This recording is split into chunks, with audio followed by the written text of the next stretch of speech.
मैं Suchitra Chaudhary, associate professor, department of chemistry, SPC government college Ajmer, सभी का आज कोऑर्डिनेशन कंपाउंड पार्ट 2 के लेक्चर में स्वागत करती हूँ।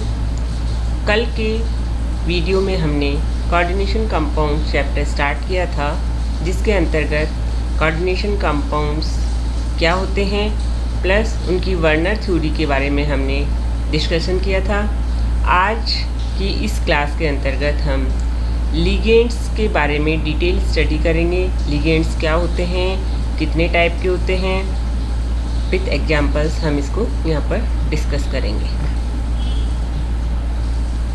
इस वीडियो में जब हमने कोऑर्डिनेशन कंपाउंड्स को स्टार्ट किया था, उसके अंतर्गत ये बताया गया था कि कोई भी कोऑर्डिनेशन कंपाउंड में एक कोऑर्डिनेशन स्पीसीज़ पाई जाती है। उस कोऑर्डिनेशन स्पीसीज़ में एक सेंट्रल मेटल आयन होता है और उसके अलावा उससे जुड़े हुए कुछ ग्रुप्स होते हैं। मेटल उससे जुड़े हुए या तो आयंस या कुछ मॉलिक्यूल्स, न्यूट्रल मॉलिक्यूल जुड़े हुए रहते हैं, जो एक मेटल को घेरे हुए रहते हैं, एक निश्चित ज्योमेट्री में अरेंज रहते हैं। तो मेटल के साथ जुड़े हुए इन्हीं ग्रुप्स को हम लिगेंड्स के रूप में जानते हैं। तो लिगेंड्स क्या होते हैं? The electron rich species that can donate an electron pair to the metal ion atom और आयन आर कॉल्ड लिगेंड। अर्थात कोई भी इलेक्ट्रॉन रिच स्पीसीज जो कि केंद्रीय धातु आयन के चारों ओर आंतरिक क्षेत्र में उदासीन अणु अथवा आयन के रूप में समन्वित रहते हैं, उन्हें हम लिगेंड कहते हैं। लिगेंड में भी चार्ज स्पीसीज और इट में भी न्यूट्रल मॉलिक्यूल्स। चार्ज स्पीसीज की बात यदि हम करते हैं तो यहाँ पे हम देख सकते हैं एग्जाम्पल, जैसे कि chloride ion, cyanide ion, NO2- nitrite, और यदि हम पॉजिटिव आयन की बात करें तो NO पॉजिटिव या नाइट्रोसिल आयन भी लिगेंड के रूप में काम कर सकते हैं। This one is nitrosyl ion. इसी तरह से न्यूट्रल स्पीसीज जैसे aqua molecule, amine, ethylene diamine, carbon monoxide, nitrogen monoxide etcetera, ये न्यूट्रल स्पीसीज के रूप में लिगेंड्स के रूप में काम करते हैं। कहने का तात्पर्य न्यूट्रल जो भी लिगेंड मॉलिक्यूल होता है उनमें इलेक्ट्रॉन पेयर डोनेट करने की कैपेसिटी होनी चाहिए, तभी वो मेटल को इलेक्ट्रॉन पेयर डोनेट करके उसके साथ कोऑर्डिनेट बॉन्ड बनाएगा और वही लिगेंड के रूप में बिहेव करता है। नेक्स्ट हम पढ़ते हैं क्लासिफिकेशन ऑफ लिगेंड, या we can say types of ligand. The ligands that bound to a metal ion through a single donor atom are called monodentate और unidentate ligand। सबसे पहले हम बात करते हैं एक दंतुक लिगेंड। मोनोडेंटेट लिगेंड मीन्स एक दंतुक लिगेंड, ऐसे लिगेंड जिसके पास केवल एक दाता परमाणु है और इसलिए ये केंद्रीय धातु आयन से केवल एक और ही समन्वय करते हैं, तो इसे हम मोनोडेंटेट या यूनिडेंटेट लिगेंड्स कहते हैं। मोनोडेंटेट लिगेंड्स को आगे हम डिफरेंट ग्रुप्स में क्लासिफाई कर सकते हैं। Neutral monodentate ligand, negative monodentate ligand और पॉजिटिव मोनोडेंटेट लिगेंड। हम बार बार बता चुके हैं कि लिगेंड्स जो होते हैं वो आयनिक भी हो सकते हैं और न्यूट्रल भी हो सकते हैं। आयनिक में दे में भी एनायन और कुछ एग्जांपल्स में भी कैटायन के रूप में भी लिगेंड्स के रूप में काम करते हैं। Neutral ligands again aqua molecule, amine, NO, CO etcetera, negative chloride, acid, cyanide, thiocyanide etcetera. Positive ligands है तो नाइट्रोसिल, हाइड्रोजन एमाइंस। यदि ये सब किसी लिगेंड में दो या दो से ज़्यादा डोनर एटम तो ये तो बात और वो मोनोडेंटेट द्वारा सेकंड मेटल के साथ में बॉन्डिंग करना हम कहते हैं, तो इस टाइप के लिगेंड्स को हम पॉलीडेंटेट लिगेंड्स कहते हैं। पॉलीडेंटेट लिगेंड्स कई तरह के हो सकते हैं, for example bidentate, tridentate, tetradentate, pentadentate और हेक्साडेंटेट। कोई भी लिगेंड कितने डोनर एटम के साथ में मेटल से जुड़ा हुआ है उसके आधार पर उसका क्लासिफिकेशन होता है। यदि वो दो डोनर एटम के द्वारा एक मेटल से जुड़ा हुआ है तो उसे हम बाइडेंटेट कहते हैं। एग्जाम्पल है ऑक्सिलेट आयन, 2 ऑक्सीजन यहाँ पे डोनर के रूप में है। 110 फिनेंथ्रोलिन डाइमिथाइल ग्लाइकोजेन, 2 ऑक्सीजन एटम यहाँ पे डोनर के रूप में बिहेव कर रहे हैं। 8 हाइड्रोक्सी क्विनोलिन या इथाइलिन डाइएमिन। इथिलीन डाइएमीन को हम यहाँ पर इस एग्जाम्पल में देख सकते हैं। सेंट्रल मेटल एटम कोबाल्ट है जो कि 3 इथिलीन डाइएमीन मॉलिक्यूल्स के साथ में जुड़ा हुआ है। ये एक इथिलीन डाइएमीन है, बीच में ये बॉन्ड ये दर्शाता है कि ये दोनों आपस में जुड़े हुए हैं। यहाँ पे 2 नाइट्रोजन एटम होते हैं जो कि डोनर की तरह बिहेव करते हैं। This is the formula of ethylene diamine. यहाँ पे हम क्या देखते हैं, इथिलीन मॉलिक्यूल से दोनों कार्बन पे 2 एमिनो ग्रुप जुड़े हुए हैं और यहाँ पे ये जो नाइट्रोजन है, ये दोनों नाइट्रोजन मेटल के साथ में कोऑर्डिनेट बॉन्ड बना रहे हैं और ये इथिलीन के द्वारा जुड़े हुए हैं। तो इस तरह से यह एक बाइडेंटेट लिगेंड है और 3 बाइडेंटेट लिगेंड कोबाल्ट के साथ में जुड़ पा रहे हैं यहाँ पे। तो ये एक हेक्सा कोऑर्डिनेटेड, जिसका कोऑर्डिनेशन नंबर 6 है, के द्वारा हम इसको बता सकते हैं। और इस तरह से टोटल 6 नाइट्रोजन यहाँ पे डोनर की तरह हो गई, तो इसे हम बाइडेंटेट लिगेंड कहते हैं। इसके अलावा ट्राइडेंटेट लिगेंड एग्जाम्पल है डाइथिलीन ट्राइएमीन, यहाँ पे 3 नाइट्रोजन डोनर की तरह बिहेव कर रहे हैं। टेट्राडेंटेट एग्जाम्पल है try ethylene tetraammine porphyrin ring, ये भी एक 4 डोनर एटम है। इस मॉलिक्यूल के अंतर्गत 4 नाइट्रोजन एटम्स हैं जो कि एक साथ मेटल के साथ बॉन्डिंग कर सकते हैं। इसी तरह से पेंटाडेंटेट एग्जाम्पल है एथिलीन डाइएमीन ट्राई एसीटेटो, 2 नाइट्रोजन हैं और 3 ऑक्सीजन डोनर के रूप में बिहेव कर रहे हैं। हेक्साडेंटेट जिसका मोस्ट कॉमन एग्जाम्पल है EDTA एथिलीन डाइएमीन टेट्राएसीटेट। ये इथिलीन डाइएमीन टेट्राएसीटेट का से जुड़ा हुआ एक कॉम्प्लेक्स कंपाउंड है जिसमें सेंट्रल मेटल एटम कोबाल्ट है और इसमें एक इथिलीन डाइएमीन जुड़ा हुआ है। हम देख चुके हैं कोबाल्ट का कोऑर्डिनेशन नंबर 6 होता है। EDTA में 6 हेक्साडेंटेट है, तो 6 ऐसे एटम्स हैं जो कि कोऑर्डिनेट कर सकते हैं मेटल के साथ में। ये 4 यहाँ पर ऑक्सीजन होते हैं और 2 नाइट्रोजन होते हैं। तो इस तरह से 6 डोनर एटम है और इसका एब्रीविएशन है EDTA। ये इसका फॉर्मूला देख सकते हैं हम, EDTA इथिलीन डाइएमीन टेट्राएसीटेट।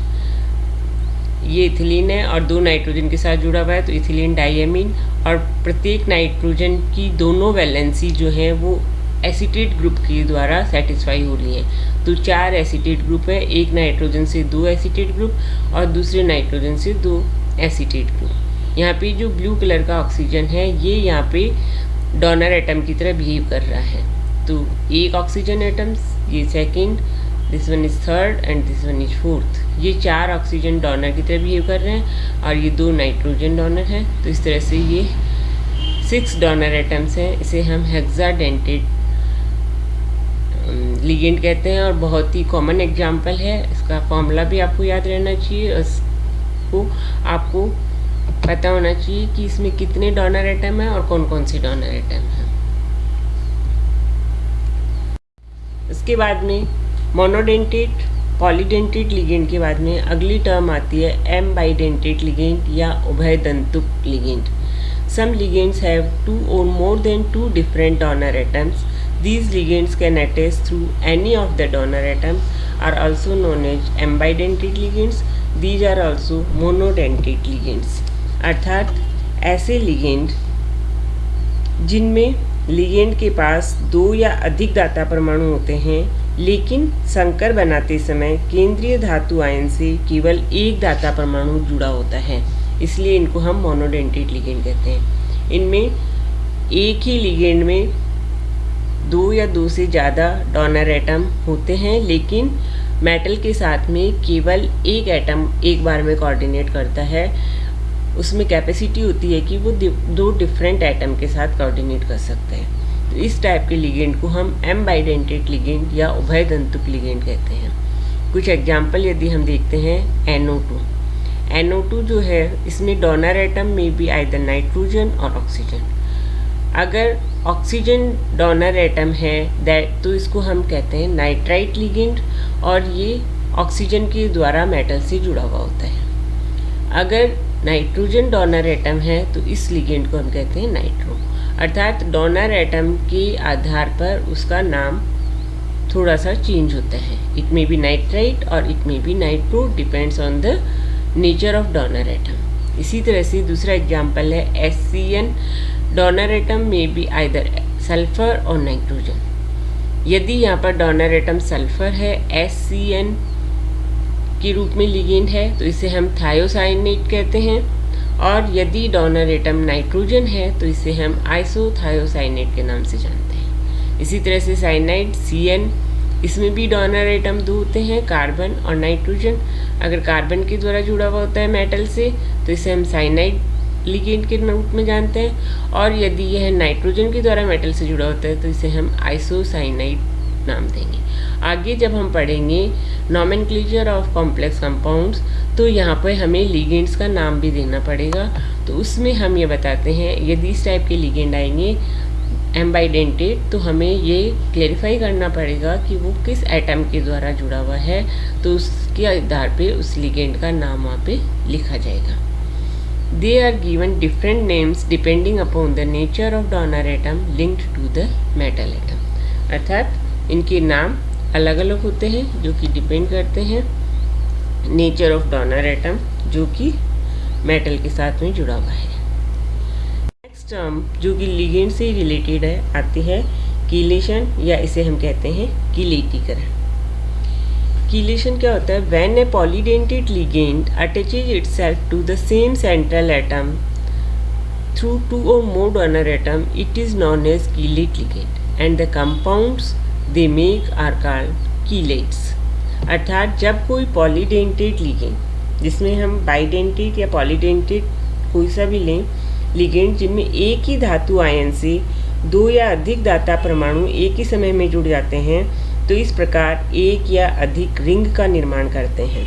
और इस टाइप के जो लिगेंड होते हैं इन्हें हम कीलेट लिगेंड कहते हैं, और इस जो स्ट्रक्चर जो बनती है उसे हम कीलेट्स कहते हैं, या जो कंपाउंड जो बन रहा है उसे हम कीलेट्स कहते हैं। तो कीलेशन हमेशा कब होगा ये आपको ध्यान रखना है, only for polydentate ligands.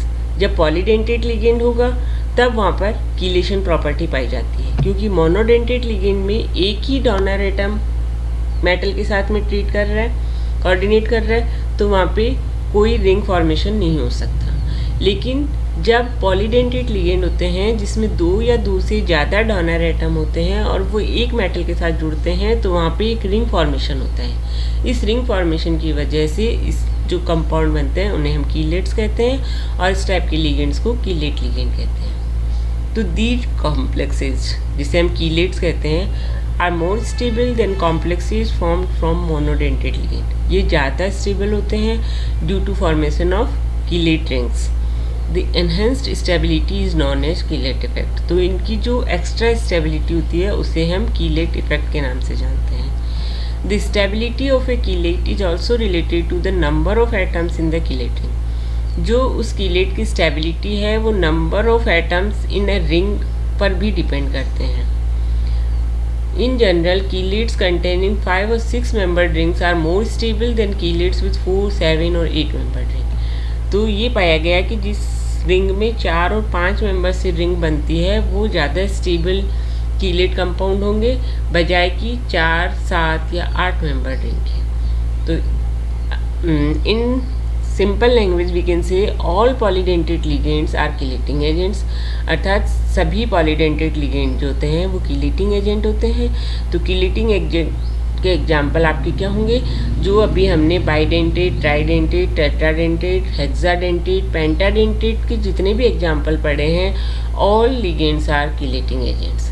For example EDTA ले सकते हो, इथिलीन डायमीन ले सकते हैं, क्लोरोफिल, हीमोग्लोबिन, ये सब कीलेट कंपाउंड्स हैं। एक सिंपलेस्ट एग्जांपल यदि हम यहाँ पर देखें तो ये जो आपका लिगेंड है ये है एथिलीन डायमीन। हमने पीछे भी देखा था, एथिलीन मॉलिक्यूल है जिसमें 2 एमिनो ग्रुप जुड़े हुए हैं। इस कंपाउंड को, इस लिगेंड को हम एथिलीन डायमीन कहते हैं। ये एक बाइडेंटेड लिगेंड है, 2 नाइट्रोजन एटम मेटल के साथ कोऑर्डिनेट कर रहे हैं। तो इस तरह से हम यहाँ पे क्या देख सकते हैं, 1, 2, 3, 4 एंड 5 मेंबर्ड रिंग का फॉर्मेशन हो रहा है। तो ये एक स्थायी कीलेट रिंग बन रही है, और इस टाइप कंपाउंड को हम कीलेट कंपाउंड कहते हैं। तो कीलेशन जो है वो भी लिगेंड से ही जुड़ा हुआ टर्म है। पॉलीडेंटेड लिगेंड जितने भी हैं वो एक साइक्लिक कंपाउंड का निर्माण करते हैं, और इस वजह से जो बनने वाला कंपाउंड है उसे हम कीलेट कंपाउंड कहते हैं। कीलेट कंपाउंड कुछ या किलेटिंग एजेंट्स के हम कुछ कॉमन एग्जांपल यदि डिस्कस करें तो एक एग्जांपल आपको मिलेगा porphyrin. This one is porphyrin. तो porphyrins are complexes containing a form of porphin molecules on. ये एक पोरफिन मॉलिक्यूल है। Important biomolecule like heme and chlorophyll are porphyrin. तो जो हीमोग्लोबिन में हीम है, क्लोरोफिल प्लांट्स में हम देखते हैं क्लोरोप्लास्ट होता है, उसमें क्लोरोफिल होता है। ये क्लोरोफिल भी अपने आप में एक पोरफायरिन कंपाउंड है। तो ये यहाँ पे क्या होता है, इसमें 4 नाइट्रोजन एटम है। ये यहाँ पर यदि आयरन से जुड़ जाते हैं पोरफायरिन रिंग तो हीम फॉर्मेशन होता है, और यदि ये मैग्नीशियम से जुड़ जाती है तो यहाँ पे क्लोरोफिल का निर्माण होता है। तो ये डिपेंड करता है कि किस मेटल के साथ में जुड़ा हुआ है, उसके अकॉर्डिंग ये अलग अलग वर्णक के रूप में जाने जाते हैं। दूसरा किलेटिंग एजेंट यदि हम बात करते हैं porphins like chlorophyll a tetradentate chelating agent है। ये जब भी हमने पीछे पढ़ा था, porphins form bond to a metal ion through nitrogen atom. Each of the 4 nitrogen atom in centre of molecule can form a bond to metal ion. Porphyrin ring जो हमने प्रीवियस स्लाइड में बताई थी, जब इसमें चारों नाइट्रोजन मैग्नीशियम के साथ में जुड़ जाते हैं तो ये एक पिगमेंट क्लोरोफिल का निर्माण करता है, जिसमें ये एक लिगेंड है पोरफिन, और ये मेटल के साथ में कोऑर्डिनेट बॉन्ड बना रहे हैं, और इसमें बहुत सारी 5 और 6 मेंबर्ड रिंग्स की फॉर्मेशन हो रहा है, जिससे एक स्टेबल कॉम्प्लेक्स कंपाउंड का निर्माण होता है। तो ये थी कुछ हमारे किलेटिंग एजेंट्स के एग्जाम्पल। और किलेशन और किलेट क्या होता है, टाइप ऑफ लिगेंड्स, जिसमें आपको मोनोडेंटेट लिगेंड, पॉलीडेंटेट लिगेंड और एम्बाइडेंटेट लिगेंड सभी के विथ एग्जाम्पल्स आपको याद होना चाहिए। इसके अलावा कुछ और यदि हम पॉलीडेंटेट लिगेंड देखते हैं जो कि किलेटिंग कंपाउंड्स बना सकते हैं, डायमिथाइल ग्लाइऑक्सीमेट, ठीक है, ये टेट्राडेंटेट लिगेंड है जिसमें 2 नाइट्रोजन 2 हाइड्रोजन यहाँ पे डोनर के रूप में बिहेव करते हैं। This one is nickel DMG complex, dimethyl glyoxime nickel के साथ में रिएक्शन कर रहा है, तो ये 5 मेंबर्ड रिंग का निर्माण कर रहा है, 1 2 3 4 एंड 5, ठीक है। इसी तरह से 1 2 3 4 5 6, तो ये जो रिंग है ये 5 मेंबर्ड रिंग यहाँ पर बन रही है। इसी तरह से मेटल EDTA, अर्थात EDTA कॉम्प्लेक्स मेटल के साथ रिएक्शन करता है तो 6 मेंबर्ड रिंग बनती है। और एक जो हम पिछली स्लाइड में आपको बता चुके हैं, this one is ethylene diamine tetraacetic acid, it is also EDTA molecule. ये सिंपल EDTA मॉलिक्यूल है और यहाँ पे EDTA मॉलिक्यूल की मेटल के साथ में बॉन्डिंग की गई है। तो ये सारे पॉलीडेंटेट लिगेंड जो हैं ये किलेटिंग एजेंट के रूप में बिहेव करते हैं। तो आज लिगेंड्स के बारे में स्टडी की। नेक्स्ट वीडियो में हम नॉमेनक्लेचर ऑफ कोऑर्डिनेशन कंपाउंड्स के बारे में स्टडी करेंगे।